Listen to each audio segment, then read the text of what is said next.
Hi, Mark. I am Ting. I'm junior and I'm number 10. Ken Lee, can you really tell if a kid is lying? Hey, let me ask the audience a question. Did you ever lie as a kid? Did you ever lie as a child? If you did, could you please raise your hand? Wow, this is the most honest group of people I've ever met. Laughter. So for the last 20 years, I've been studying how children learn to tell lies. And today, I'm going to share with you some of the discoveries we have made. But to begin, I'm going to tell you a story from Mr. Richard Messina, who was my friend and an elementary school principal. He got a phone call one day. The caller says, "Mr. Messina, my son Johnny will not come to school today because he's sick." Mr. Messina asked, "Who am I speaking to, please?" And the caller says, "I am my father." Laughter. So this story, laughter, sum up very nicely 3 common beliefs we have about children and lying. 1. Children only come to tell lies after entering elementary school. 2. Children are poor liars. We adults are easily detect their lies. And 3. If children lie at a very young age, there must be some character flaws with them, and they are going to become pathological liars for life. Well, it turns out all of the 3 beliefs are wrong.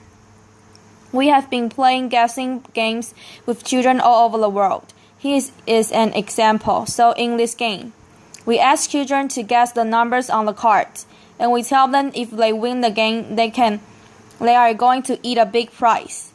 But in the middle of the game, we make an excuse and leave the room, and before we leave the room, we tell them not to pick at the cards. Of course, we have hidden cameras in the room to watch their move. Because the desire to win the game is so strong, more than 90% of children will pick as soon as we leave the room. Laughter. The crucial question is, when we return and ask the children whether or not they have picked, will the children who pick confess or lie about their transgression?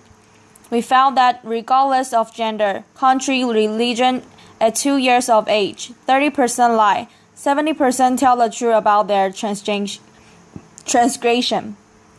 At 3 years of age, 50% lie and 50% tell the truth. At 4 of age, more than 80% lie. And after 4 years of age, most children lie. So as you can see, lying is really a typical part of development. And some children begin to tell lies as young as 2 years of age. So now, let's take a closer look at the younger children. Why do some, but not all young children lie? In cooking, you need good ingredients to cook good food. Our group lying requires 2 key ingredients. The first key ingredient is theory of mind, or the mind reading ability. Mind reading is the ability to know that different people have different knowledge about the situation and the ability to differentiate between what I know and what you know. Mind reading is important for lying because the basis of lying is that I know you don't know what I know, therefore I can lie to you. The second key ingredient for good lying is self-control. It is the ability to control your speech, your facial expression, and your body language so that you can tell a convincing lie. And we found that those young children who have more advanced mind reading and self-control abilities to tell lies earlier and are more sophisticated liars. And as it turns out, these 2 abilities are also essential for all of us to function well in our society. In fact, deficits in mind reading and self-control abilities are associated with serious developmental problems such as ADHD and autism. So if you discover your 2-year-old is telling his or her first lie, instead of being alarmed, you should celebrate it. Laughter, because it signals that your children have arrived at a new milestone of typical development. Now, are children pro liars? Do you think you can easily detect their lies? Would you like to give it a try? Yes, okay. So I'm going to show you 2 videos. In the videos, the children are going to respond to a researcher's question. Did you pick? So try to tell me which child is lying and which child is telling the truth. Here's trial number 1. Are you ready? Video. Adult. Did you pick? Child. No. Can Lee. And this is trial number 1. Video. Adult. Did you pick? Child. No. KO. Okay, if you think trial number 1 is lying, please raise your hand. And if you think trial number 2 is lying, please raise your hand. Okay, so as a matter of fact, trial number 1 is telling the truth. Trial number 2 is lying. Looks like many of you are terrible detectors of children's lies. Laughter. Now, we have played similar kinds of games with many adults from all walks of life, and we show them many videos. In half of the videos, the children lied. In the other half of the videos, the children told the truth. And let's find out how these adults perform. Because there are as many liars as truth tellers if you guess randomly. There's a 50% chance you're going to get it right. So if your accuracy is around 50%, it means you are a terrible detector of children's lies. So let's start with undergrads and law school students, who typically have limited experience with children. No, they cannot detect children's lies. Their performance is around chance. Now, how about social workers and child protection lawyers who work with children on a daily basis? Can they detect children's lies? No, they cannot. Laughter. What about judges, customs officers, customs officers, and police officers who deal with liars on a daily basis? Can they detect children's lies? No, they cannot. What about parents? Can parents detect their other children's lies? No, they cannot. What about, can parents detect their own children's lie? No, they cannot. Laughter. Applause. So now you may ask why children's lies are so difficult to detect. Let me illustrate this with my own son, Nathan. This is his facial expression when he lies. Laughter. So when children lie, their facial expression is typically neutral. However, behind this neutral expression, the child is actually experiencing a lot of emotion, such as fear, guilt, shame, and maybe a little bit liar's delight. Laughter. Unfortunately, such emotions are either fleeting or hidden, therefore it's mostly invisible to us. So in the last 5 years, we have been trying to figure out a way to reveal these hidden emotions. Then we made a discovery. We know that underneath our facial skin, there's a rich network of blood vessels. When we experience different emotions, our facial blood flow changes subtly, and these changes are regulated by the autonomic system that is beyond our conscious control. By looking at facial blood flow changes, we can reveal people's hidden emotion. Unfortunately, such emotion-related facial blood flow changes are too subtle to detect by our naked eye.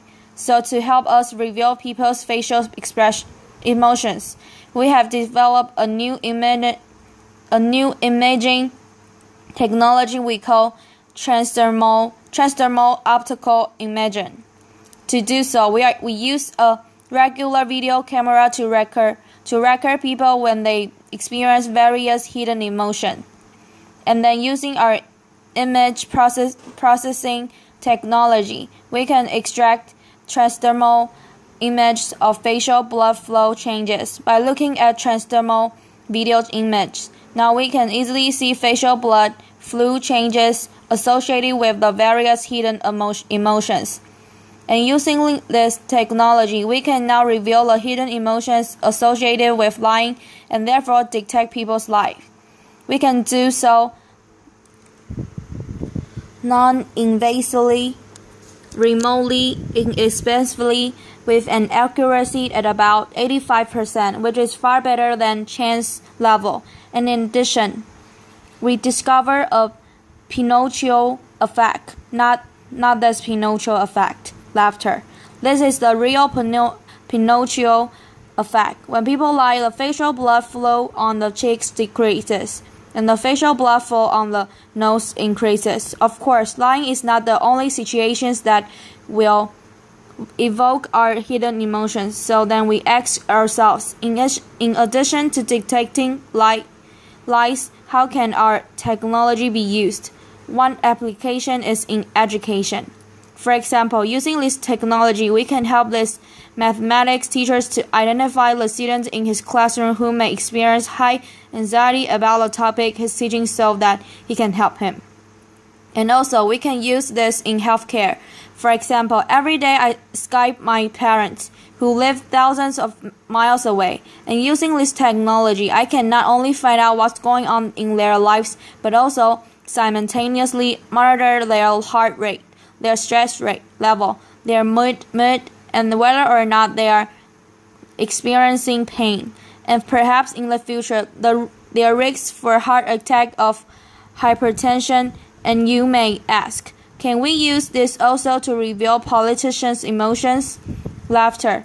For example, during a debate. Well, the answer is yes. Using TV footage, we could detect the politicians' heart rate, mood, and stress, and perhaps in the future, whether or not they are lying to us. We can also use this in marketing research, for example, to find out whether or not people like certain consumer products. We can even use it in dating. So, for example, if your date is smiling at you, this technology can help you to determine whether she actually likes you or she is just trying to be nice to you. And in this case, she's just trying to be nice to you. Laughter. So, transdermal optical imaging technology is at a very early stage of development. Many new applications will come up that we don't know today. However, one thing I know for sure is that lying will never be the same again. Thank you very much. 谢谢. Applause.